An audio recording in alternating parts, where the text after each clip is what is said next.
Mystik Dan has moved into line. Here's Imagination and Frankie Dettori for Bob Baffert. They're in.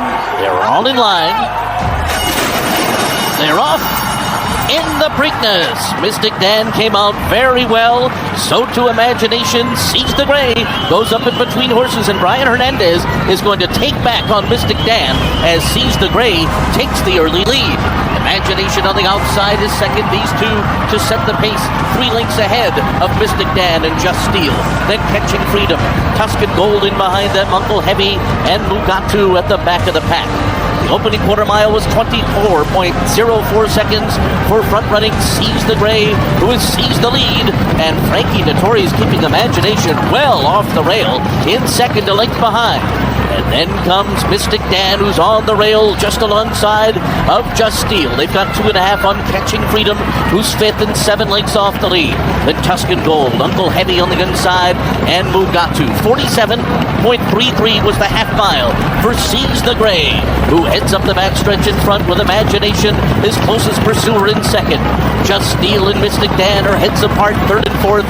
Catching Freedom is well held, fifth in behind them with 5 lengths to make up at the half-mile pole. Tuscan Gold is next. Around the far turn they go, and it is still Sees the Gray who leads the way for DWayneLukas and has been there every step of the way so far. Mystik Dan has made a move, and now he's just to the outside. He's taken second.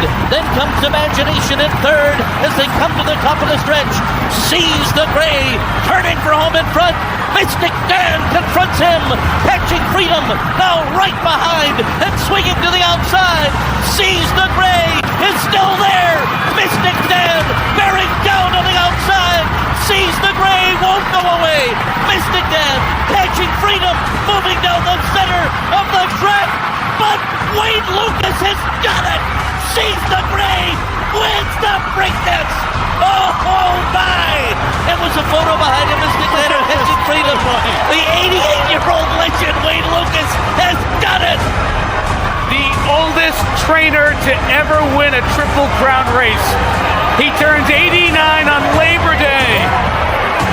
And here, a week and a couple of days before Memorial Day, wins his 7th Preakness.